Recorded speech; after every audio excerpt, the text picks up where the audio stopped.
secrets of the past are all around us, hidden in our streets, buried under our feet. And in this series, I'll be uncovering those secrets as I explore Britain's most historic towns.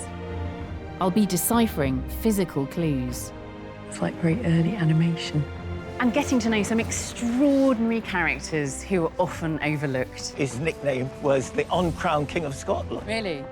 With the help of Ben Robinson's Eye in the Sky, I'll discover which towns across the UK reveal the most about each period in British history and find out how those stories still resonate today. You could call it the world's first overdraft authorisation. It's quite overwhelming. From the adventurous Elizabethans to the elegant Georgians, from medieval knights through to the height of empire, I'll tell the story of an era through the story of a single town. Today, I'm going to discover how a town's success during Britain's great industrial age created a workshop of radical ideas that changed the world. That cements the closest, most important political friendship in world history.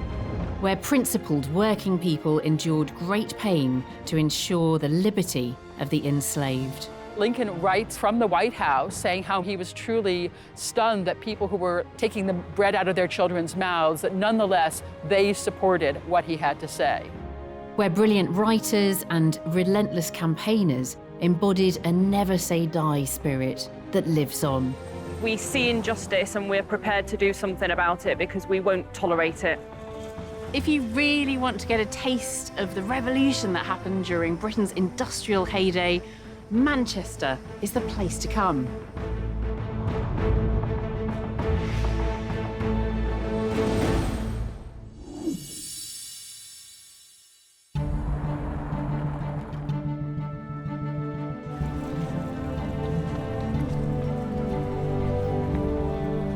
Modern Manchester, with a population of over 500,000, has almost become a byword for successful regeneration.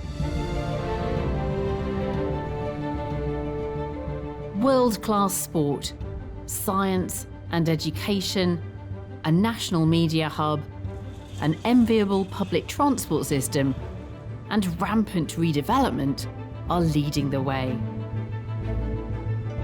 The 20th century, when Britain's industrial base ebbed away, wasn't kind to Manchester. But now it's back, right where it belongs, a northern powerhouse pumping the rich blood of economic vitality and revolutionary identity around Britain, a role it's been performing for centuries.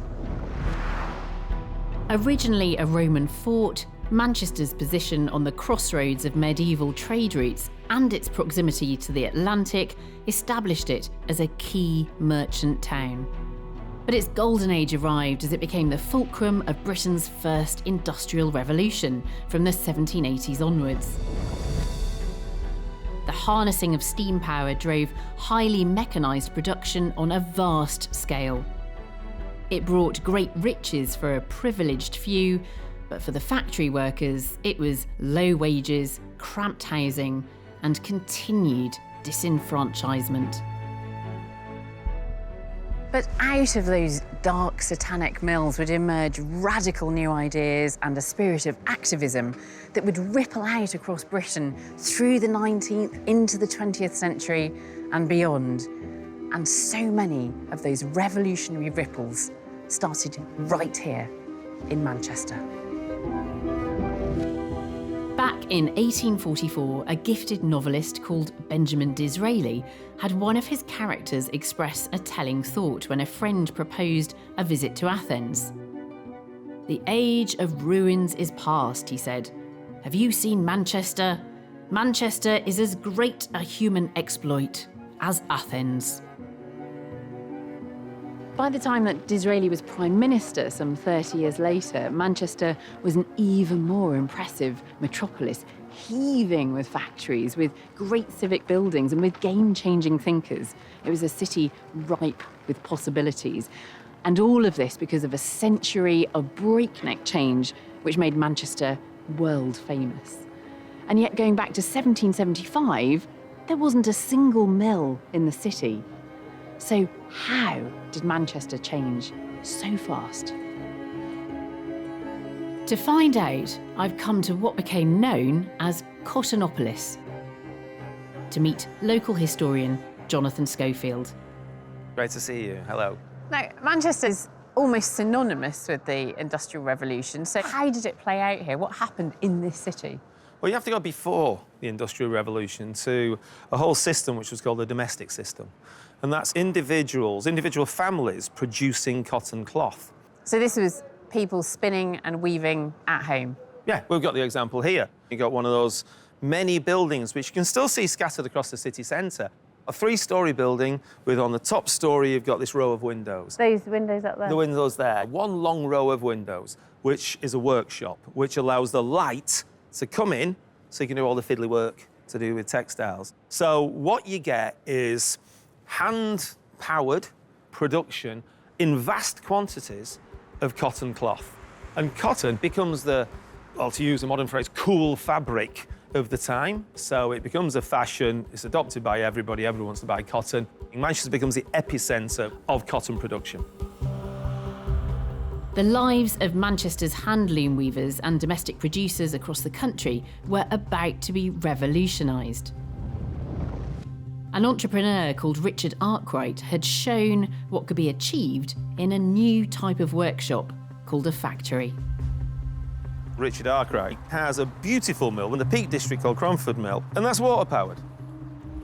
And he thinks, well, where's the big exchange for cotton? It's in Manchester. So I've got these steam engines now. So in the 1780s, he opens the world's first steam-powered factory. The success of Arkwright's methods encouraged investors to pour money into Manchester, with huge new textile factories sprouting up like mushrooms. What all the factors that came together, how did the planets kind of come into alignment to create the perfect situation for Manchester? I think it's literally all those factors of an established textile business, a raw material coming in, an established workforce that sort of knew what it was doing, entrepreneurial spirit, the raw materials of production, i.e. coal beneath you, and absolutely that steam power moment. Those new steam engines needed a constant supply of coal delivered to the door. Ben Robinson has sent his drone up to take a look at the transport network that would do the job, setting the mould for Manchester and industrial Britain. The drone's perfectly positioned now. I'm looking at the Bridgewater Canal, and it gouges a great waterway through the landscape where none existed before. Now, the whole idea of this was to get coal from the Duke of Bridgewater's mines up in the Worsley area to the northwest of Manchester, right into where it was needed, to the steam-powered industry of the centre of Manchester. And once it tied in with the Rochdale Canal, you're suddenly linked into the whole of the north of England. Now, what I'm looking for here is the next phase of the work. And I'm just looking at the junction here. Yeah, a new branch heading right round to the south, and I can see it curving away here. It links up to the River Mersey, it links up to the sea. This makes Manchester one of the most connected places on the planet. It's all down to water transport. Oh, we've actually got a canal boat on it as well. Fantastic. It would have been a whole lot busier back in the Duke of Bridgewater's time. The Industrial Revolution was underway, and as the 19th century began, it was that famous defeat of the French and Spanish at sea in 1805 that really boosted Manchester's rise. The Battle of Trafalgar had cemented the dominance of the Royal Navy, and the greatest threat to Britain's expansion and trade overseas had been removed. There was a huge global demand for cotton cloth, and there was plenty of work in the mills. This stimulated massive economic migration. From around 1790, thousands who'd struggled from harvest to harvest in rural communities flocked here for a steady wage, crowding into shoddy rows of basic houses. These terraces are what replaced them around 1870, But to find out what life here was like before that, I'm meeting Dr. Michaela Hume, an expert on the history of this Ancoats area. Michaela, Hello. this looks like a lovely place to live now, but I presume it's completely different to what it would have been back in the day. Yeah, so now this area is very hip, it's very trendy. It's the sort of place where you want to live in Manchester. But if you went back to 1850, this is hell on earth. This is the last place you'd want to live in the centre of Manchester. And what was the density of occupation in houses like this? Absolutely packed. So you would have had maybe 2 families in the basement, in a room maybe 10 by 10 foot square, no beds, so everybody would have slept on the floor or on just straw. And if there was a bed, you know, you would have got maybe 6 people in that bed. No provisions for human waste, so that is literally in the streets. There's also animal waste, because a lot of people did keep animals. They kept pigs. So there's dungs on the corner of the road. So not only was your house contaminated with the stench of everybody, disease was rife, you also couldn't get away from it when you stepped outside. Yeah. Because you couldn't see to the end of the road from the smoke of the factories. And what were the wages like? Not great. If you wanted to earn a decent wage, you needed to be a spinner or even an overseer. But if you were, say, a throstle spinner, which was sort of the lower end of spinner, you're earning about between 7 and 8 shillings. Now, if you're trying to rent a terraced house, you're looking upwards of 6 shillings. It's all your money. So for most people, just rent, you know, would have taken up the bulk of the wage. And it must have been dangerous work as well in the mills. I mean, if you suffered an injury, presumably, you know, that was it. Absolutely. As soon as you were injured, the guy who ran the factory didn't want to know. You were out, you know, out. There's no welfare. No, let's get somebody else able-bodied in. Yeah. I think when you stand back and look at it, you look at the Industrial Revolution and you're a couple of centuries later, it looks like progress, but to the people going through it, it must have felt like anything but. Yeah, especially for working class people. Some would have benefited probably more than others, but for your labouring class and your lower working class, those that were handling weavers before, they particularly struggled. Hardship for the British working poor was about to get much worse. As the efficiency of machinery increased, less human labour was needed. Workers were laid off, and the gap between the haves and the have-nots widened. To add to the darkening, febrile mood in Britain, revolution was sweeping through Europe like a contagion, guillotines slicing down on aristocratic necks, cutting down centuries of oppression, emboldening previously unheard radical voices. And here in Britain, it was in Manchester that those voices were heard the loudest.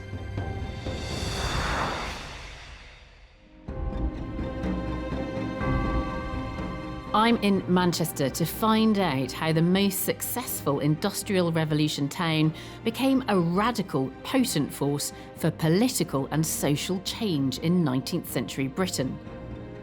I've had a taste of how tough life was for the working poor here. Slum housing, brutally long hours, and declining wages. So with all that suffering, surely something had to be done.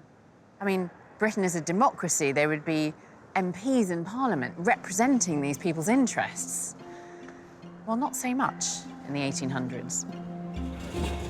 Incredibly, after the general election of 1818, sparsely populated Cornwall sent 40 MPs to Parliament, while densely packed Manchester sent precisely none. To find out how this city led the drive to overhaul Britain's political map, I've come to meet historian Dr. Jeanette Martin. Jeanette, hello. Hello. What was essentially wrong with British democracy in the early 1800s? Well, the problem was it just wasn't very democratic because places like Manchester, Bradford, Leeds, Newcastle, Birmingham, they were driving the prosperity of the country at that point in time, and yet they had no voice at Westminster. Yeah. So how did they start fighting for that? Most important of all, they used print, so they used things like newspapers. And a really important newspaper was the Manchester Observer. So London had radical papers, but the Manchester Observer was unique in that its focus was on the industrialising north. So what kinds of things were being covered in the newspaper? The Observer was incredibly provocative and scurrilous, so it used to poke fun at the government. It was very direct in the kind of demands it wanted. And as well as arguing for political reform, were they going as far as to organise protests? One of the sort of ways in which they built a mass movement for parliamentary reform was to hold meetings and invite gifted, charismatic speakers to explain, you know, what would it mean if you had universal suffrage? So there's one particular meeting then that goes down in history. Yes, so the meeting happens on the 16th of August, 1819. Henry Hunt had been invited to speak in Manchester by the editor of the Manchester Observer, James Rowe. And the ordinary people were really, really interested in this celebrity speaker who, despite being a gentlemanly leader, was really interested in helping ordinary people get the vote. That meeting took place at a field called St. Peter's, the scene of the infamous crushing of a peaceful protest that came to be called Peterloo.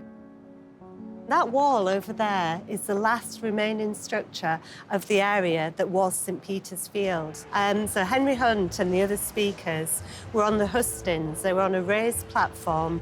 They were there to address roughly 50 to 60,000 people were estimated to have come to Manchester that day. It's a huge number. It's a vast number, and that's why the authorities were so scared. It was the largest meeting that had ever really been held. Yeah. See what happened that day? So just as Henry Hunt was starting to speak, the magistrates who were in a room overlooking the field sent word to the Manchester Yeomanry to go in and arrest the speakers. The Manchester Yeomanry were on horseback. They had sabres. They cut their way through to the hustings and they arrested the speakers. But can you imagine mounted soldiers going into a packed field, the panic that ensued? So at the end of that afternoon, 15 people were dead. 3 more would later die of their injuries, and up to 700 people were injured. And was this written about in the newspapers? It certainly was. So the Manchester Observer was the first to come up with the phrase Peterloo, and it was coined by James Rowe, the editor. And it was a very deliberate satirical pun on the Battle of Waterloo, a heroic event that had happened only 4 years earlier. And ironically, one of the people killed on the fields of St. Peter's Field was someone who'd fought at Waterloo. Yeah, so very much framing it as a battle. Absolutely. Yeah. While the authorities tried to cover up the unprovoked brutality with fake news, sympathetic Britons sought to help those suffering in the aftermath. This is Manchester's John Rylands Library, where I've been given special access to an extraordinary record of the money granted by the Peterloo Relief Fund, a nationwide subscription set up to support the families of the injured and killed. So here's John Rhodes. We've got a very detailed record of the injuries that he sustained. John Rhodes, sabre cut on the head, by which he lost much blood. A woman saw him wandering about, bloody, and took him into her house, shaved off the hair, and put on a plaster. He was dreadfully bruised internally, so that he's not since held up his head. And he died about the 18th of November. And the reason he's recorded here in this book, which is about providing poor relief, is that his father received some funds. This is really important because at the time, there's this alternative version of events emerging where this is a violent riot that's being put down. And we know that that wasn't the case. We know that this is a peaceful protest and that this is the brutal repression of that peaceful protest. 13 years after the terror of Peterloo, the Great Reform Act of 1832 was passed by Parliament. 67 new constituencies with MPs were created, including Manchester. But the hand that giveth also taketh away. More men now had the vote, but only the wealthy ones. The factory workers certainly weren't going to the polls. And although women had never had the vote, Now they're specifically excluded in law, and it would take another 90 years to overturn that piece of legislation. Meanwhile, a lack of democratic representation wasn't the only concern for Britain's impoverished workers. This is Manchester's Free Trade Hall. In 1976, the Sex Pistols played a legendary gig here, which launched the punk rock scene in the UK. But this building was originally designed to honour the legacy of a man with even more anti-establishment leanings. His name was Richard Cobden, and he didn't want anarchy in the UK. He wanted reform. Already a successful manufacturer of printed textiles in Manchester, in the late 1830s, Cobden focused his energy on the hated Corn Laws. For years, these laws had levied tariffs on imported cereals so the great landowners could charge the earth for their domestic products, helping keep them rich and the working poor half-starved and destitute. To learn more about the Anti-Corn Law League that Cobden spearheaded, I'm meeting historian Dr. Simon Morgan. Hi, Alice. Hi. So that's Cobden. It is the man himself. Why did he become so politically engaged? Well, he's very much concerned that the economic ills of the 1830s and 40s, there's a huge sort of downturn that begins in the late 1830s, that the Corn Laws are making these worse, not just by increasing food prices, but also by depriving people of employment, because he believes that other countries are retaliating against Britain's tariffs on grain by introducing tariffs on British goods. So if you get rid of the Corn Laws, it's a virtuous circle. Not only does bread become cheaper, you've also got more trade with the likes of the United States and Russia and elsewhere buying goods from Lancashire. So people can afford to employ more hands in the factories. And of course, eventually we do have the repeal of the Corn Laws. Peel repeals the Corn Laws. Does he do that because of Cobden? Is Cobden really instrumental in this? There has been some controversy over this because Peel himself was moving to a free trade position even before 1846. But Cobden had planted the seeds. Yes, I think that's true. He keeps it really high on the political agenda. What does Cobden do then? Hang up his boots? Well, it doesn't bear fruit immediately, but in 1860 he goes over to Paris and he negotiates a commercial treaty with the French, which becomes the basis of a network of treaties across Europe over the next 10 years, and that has been seen as a forerunner of the European common market. Cobden is an idealist. He believes that the more countries trade with one another, the less likely they are to want to go to war with one another, and that you can actually promote universal peace and harmony by freeing up trade. I like him. He does sound like a bit of a hero.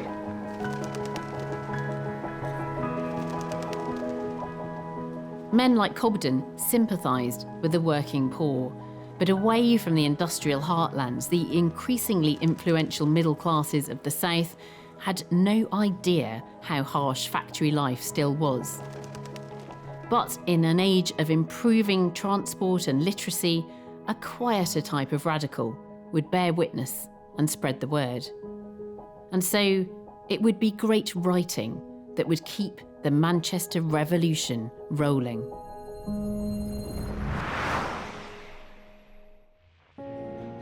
I've come to Manchester, the original northern powerhouse, to trace its role as the driving force behind industrial and political change in 19th century Britain. Protests against stark inequalities had led to a somewhat fairer democracy, but it was the democratisation of travel that really got things moving. By the 1840s, there were train tracks across Britain, but one of the earliest and most important was built right here in Manchester. Ben is taking a look at the extraordinary feats of engineering required to get the world's first public intercity railway up and running.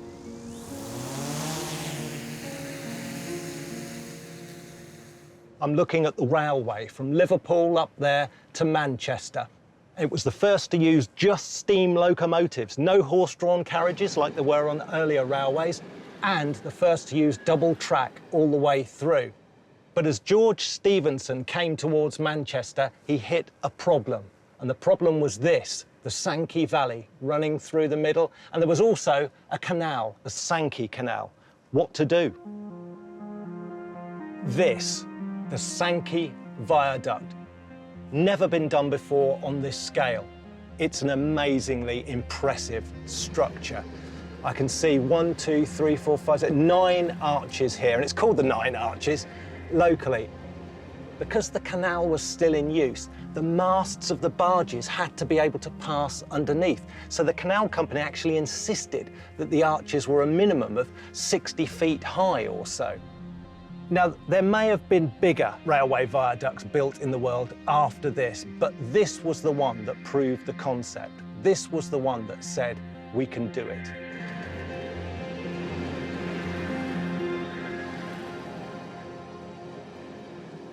Transport links were opening up right across Europe, and in 1842, a 22-year-old German arrived in Salford to get some work experience at his father's cotton factory. His name was Friedrich Engels. I'm meeting up with Jonathan Schofield again, outside the oldest public library in the English-speaking world, to find out why this young man's observations of Manchester had such an impact. This is amazing. This is the famous Chetham's Library. It is very famous. It's the oldest complete structure in Manchester, filled with the atmosphere of a myriad of very important people who came here. The dust motes are just filled with Dickens and Disraeli and Benjamin Franklin and, of course, Marx and Engels. So how does Engels end up here? Because, I mean, he comes from modern-day Germany. He does. He's a German. He ends up here because, basically, his dad wants to get him out of Germany. He's been called the scabby sheep of the family by his father. Really? And his father doesn't like all his progressive, radical ideas he's taken on board in Germany, so he says, hie thee hence to Manchester, where I part own a factory. So his father sends him here to help manage his mill, but actually Engels ends up being much more interested in the condition of the people working there. Well, Manchester is as big as Berlin. There's no German city as big as Manchester, aside from Berlin. And it's, whew, absolutely heaving with people, and heaving with people who had a fairly miserable life. Well, yes and no. I mean, of course, there was the middle class doing very well on the periphery, but you immediately sees that in the breezy heights of Cheetham Hill, you've got the big mansions, and then in the middle, you've got this fetid mess of humanity. So presumably he's seeing the workers in the mill, but does he actually go to where they live as well? Well, this is the remarkable thing about Engels. He's a young man in a hurry, and he wants to really get to see the nitty-gritty of the life of the workers. Now, we don't really know where he meets this young woman, but he meets a young woman called Mary Burns, who's from an Irish background, living in a hellhole of a place called the 13th District, and he would not be able to walk amongst the very poor quarters of the city of Manchester unless she was with him, because otherwise he loved his clothes, Engels, he was a smart-looking gentleman, he would have been robbed immediately. So she really showed him the people. So she's really important to this story. Oh, key to it. She is his passport. Mary Burns had kept Engels out of trouble in Manchester, but it was his meeting in Paris with a fellow radical that would change the course of political history. That radical's name was Karl Marx. And where does Marx come from? Well, he's German as well. Karl Marx is German, of course. And so they meet in Paris, and they just sit down and talk for hours and hours and hours, and then that cements the closest, most important political friendship in world history. So they've met up, they're aware of each other's work, they've had this meeting of minds in Paris, and then they end up here in Manchester. Well, Engels comes back to Britain, and he brings Marx with him and says, see for yourself, come along. Marx is very willing to do that, so they come here to Chetham's, where they sit at this desk and chat and get books out. Not the most interesting books, one has to say, but if you're trying to base your theories on political economy, they're fantastically interesting for them. It's about fishery revenues and public revenues coming through the kingdom, and to do with the cotton trade and the cotton industry as well, which is the prime example of this industrial growth. Inside the library, I'm heading for the desk where Marx and Engels actually sat and collaborated. 3 years of research and study eventually led to the publication in 1848 of a slim but extremely heavyweight pamphlet. It was this. This is a copy of the original Manifest der Kommunistischen Party. It's the Communist Manifesto. There it is in German. My German's really poor, so I'm going to cheat and read it in the English translation. I'm not going to read all of it to you. I'm going to give you a very neat précis. Here's the beginning. A spectre is haunting Europe, the spectre of communism. And then if I skip to the very end, which doesn't take long, it's only about 50 pages in total. Let the ruling classes tremble at a communistic revolution. The proletarians have nothing to lose but their chains. They have a world to win. Working men of all countries, unite. Isn't it amazing that such a small book had such a huge impact in the 20th century? This vivid call to arms would become arguably the single most influential political publication of all time. Its theories underpinning the Russian Revolution of 1917 and the creation of the Soviet Union. At the time, however, its impact was limited. Now, amongst the wealthy, well-educated middle classes, there may have been an abstract recognition of a need for social change. But at the same time, it was difficult to imagine just how dire life could be for working class men and women. And then it's impossible to empathise with them. It would be a Manchester housewife with a talent for writing great stories that would help change this. I've come to the house of Elizabeth Gaskell, and it's in Victoria Park, which was a very smart suburb just to the south of Manchester's 19th century industrial centre. Dr. Faria Sheikh is going to help me understand why it was the writing of Gaskell and not Friedrich Engels that opened the eyes of the middle classes to the plight of Britain's working poor. Faria, hi. Hi. This is Elizabeth Gaskell's house. It's lovely. It is. And this is a museum now. It is a museum now. Why is Elizabeth Gaskell so important? Because of the way in which she portrays working life in Manchester. Her novels, Mary Barton and North and South, are the novels, if you like, that depict the condition of the working classes in England, and specifically within Manchester as well. It seems like quite a strange subject to be writing about. I mean, she's obviously, very comfortably well-off middle-class woman. I would almost have expected her to be writing romantic novels rather than something as gritty as that. Yeah, I can see where that's coming from. Her novels do have a romantic plot, so her female heroines do end up getting married. But within that, she's also really, really interested in using her fiction and using her novels to bring the plight of the working classes to her middle-class readership. So she sees her fiction as a means of opening windows into what the life of a mill factory worker would look like. Was there quite a kind of moral impetus behind what she was doing, or was she effectively just exploiting that kind of gritty lifestyle? I think there's a very, very keen social consciousness at work in her novel. So she's really interested in the idea that her fiction can bring the plight of the working classes to her middle-class readership for the express purposes of changing the way in which they think about their factories, the way in which they think about the conditions of their employees. So it really brings her readership to a new awareness of what capitalism is doing, what industrialization is doing. The interior of Gaskell's house records the domestic side of 19th century middle-class life, but I'm on the hunt for evidence of the powerful impression Gaskell's first novel had on Britain's most popular ever author. Oh, this is incredibly special. I'm sitting in Elizabeth Gaskell's house looking at the original letter that Charles Dickens sent her. Isn't that wonderful? 31st of January, 1850. Just imagine her, perhaps sitting right here, opening this letter. Dear Mrs. Gaskell, he says, you might have seen that I'm starting a new weekly journal.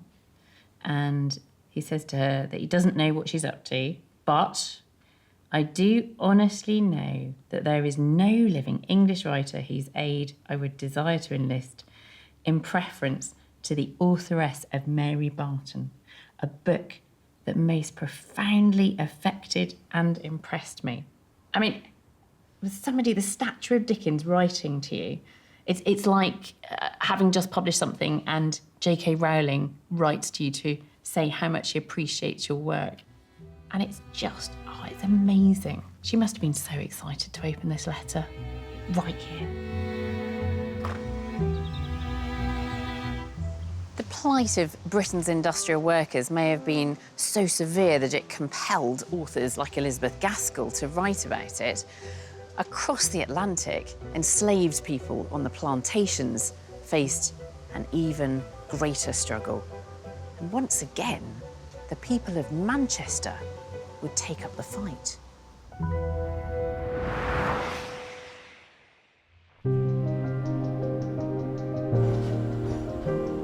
I've been exploring Manchester, the best place to see how the harshness of life during Britain's early industrial era sparked a revolutionary spirit that would change Britain and the world. At the heart of Manchester in the industrial age were the cotton mills, employing thousands of workers and dominating the local economy. But the mills were completely dependent on a supply of raw cotton coming in from the deep south of America. Of course, that cotton was picked by vast armies of enslaved African Americans.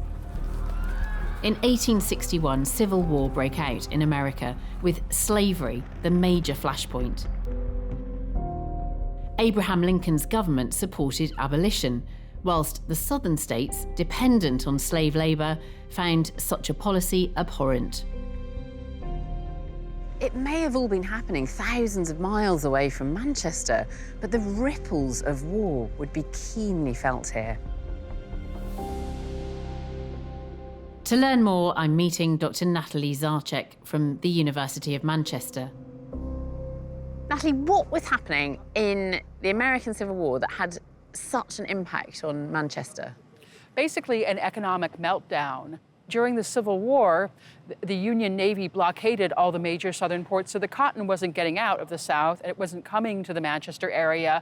So therefore, there was no work for the cotton workers, and they were mostly thrown out of work and had only really private and religious charity to rely on to support themselves and their families. And what was the reaction to that amongst the workers in terms of what they thought was going on in America? They felt quite strongly that the struggle against slavery was a noble one, and that even though it was directly harming them and their families, that it was something that they thought was right, and they greatly supported it.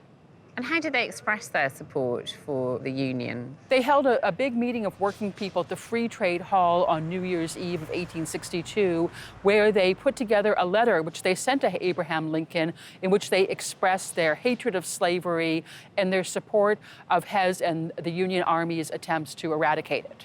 And how did Lincoln respond to them? Yeah, he did, and not only did he respond, but very quickly, considering that he was probably rather busy at the time. Yeah. Lincoln writes them a letter from the White House saying how moved he was to receive their letter, and that he was truly stunned that people who were losing everything, taking the bread out of their children's mouths, that nonetheless they supported what he had to say. Do you think at this point, is it possible to say where Manchester was with, I suppose, the anti-slavery movement as regards the rest of the UK? Manchester was really the heart of the anti-slavery movement. Many famous white and black abolitionists, including people such as Frederick Douglass, came through Manchester to raise funds and awareness. Frederick Douglass himself was a freed slave. Well, actually, when he came to Britain, he was only a runaway slave. And eventually, a number of wealthy abolitionists contributed funds to buy him out of slavery so that he would not risk being arrested and returned back to his master's plantation. He was really quite fascinated by Manchester, not just that it was such a strong city for abolitionists, but that it was full of radical political and social movements. From the fight against slavery to campaigning for affordable food, from marching and dying for a voice in Parliament to the call for class war, 19th century Manchester is like a greatest hits of radical movements and iconic changemakers. And we haven't even yet mentioned the town's most famous daughter. Time magazine included her in their list of the 20th century's most influential people. She was someone that went toe-to-toe with the establishment, who suffered enormous personal hardship, fighting for a fairer society, for equality. She was the firebrand women's rights activist, Emmeline Pankhurst. Born in Manchester in 1858, Emmeline grew up in a family steeped in radical politics. But it was in the first decade of the 1900s that she really made her mark. I've come to the People's History Museum to get a sneak preview of a remarkable antique textile that was paraded at the Great Suffragette March in London's Hyde Park in 1908. Oh my goodness, it's huge and beautiful. That's so impressive. The colours are so vivid. Look at that, Manchester, first in the fight. This is where the suffragette movement started. Founded by Mrs. Pankhurst in 1903. That's when she founds the Women's Social and Political Union. This is the fight for votes for women, for equality. It's an important moment in Manchester's history. It's a massively important moment in British history. This delicate banner is a rare survivor from the era and was only recently brought to the museum by curator Jenny Mabbott. Hello. Hello. Jenny, I'm so excited about this banner. How did you come to acquire it at the museum? Well, we saw an auction listing for the banner, and we went and saw the banner and realised it was authentic. Where had it been all these years, though? It had been with a small charity in a filing cabinet, would you believe, and then they decided to put it up for auction. We bid and were outbid by a dealer, but then we made contact with the dealer, had a crowdfunding campaign, got lots of public support, and then we were able to acquire the banner and bring it home to Manchester. That's just perfect as well that it was crowdfunding that brought it back here. Yeah. Emmeline Pankhurst's campaign achieved its aim just a few weeks after her death, when all adult women were finally given the vote in 1928. But her cause is still very much alive and kicking. I'm meeting Caroline Pankhurst. She's no relation, but chose to change her name in honour of her heroine. Caroline, tell me about the legacy of Emmeline Pankhurst and how she's influenced you. I first came to hear about Emmeline Pankhurst at a play at the National Theatre, and it had a massive impact for realising what struggle women had gone through to get women the vote. Yeah. And then it was a real eye-opener for me personally to have an opportunity to then look at where are we still today. Do you think Emmeline Pankhurst would be pleasantly surprised or slightly disappointed by where we'd got to now with equality? I don't think that she would be surprised, and I think she would be quite horrified at how social media has added another way of silencing and oppressing women. So I think there are a lot of things that have changed in society now that she would probably recognise need addressing. The things that she fought for, whilst she was very single-minded at the time in terms of wanting to get women the vote so that we were able to participate in decision-making, what that ultimately was about striving towards, we're still nowhere near. So her legacy has to live on, which is why it's so important that Manchester has this statue here now. And is it unusual in Manchester to have a statue of a woman? So would you believe it if I told you she's the first, apart from a royal statue? And that's not good enough, is it?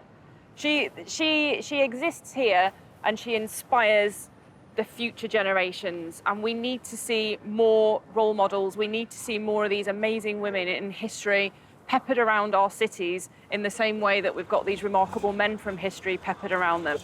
So many of these radical movements seem to have started right here in Manchester. What is it about Manchester? I don't know. I think it's the northern grit. I think it's that we keep going and we see injustice and we're prepared to do something about it because we won't tolerate it and we want change. We are a city of change makers, and I, for one, am very proud of that.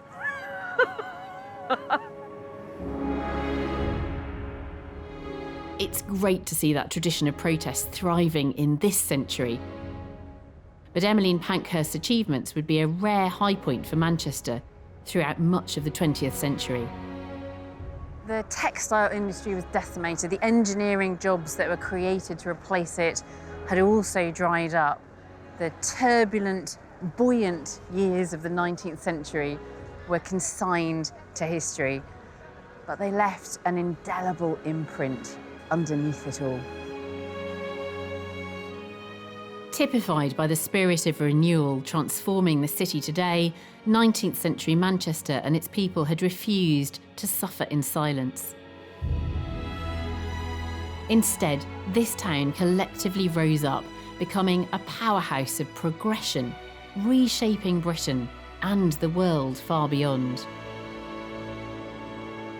I can't think of a more fitting way to end my time in Manchester than to pay tribute to Emmeline Pankhurst and to all the Manchester radicals, those brave men and women who called out inequality and injustice wherever they saw it, who fought for the greater good, for what was right. And their work goes on.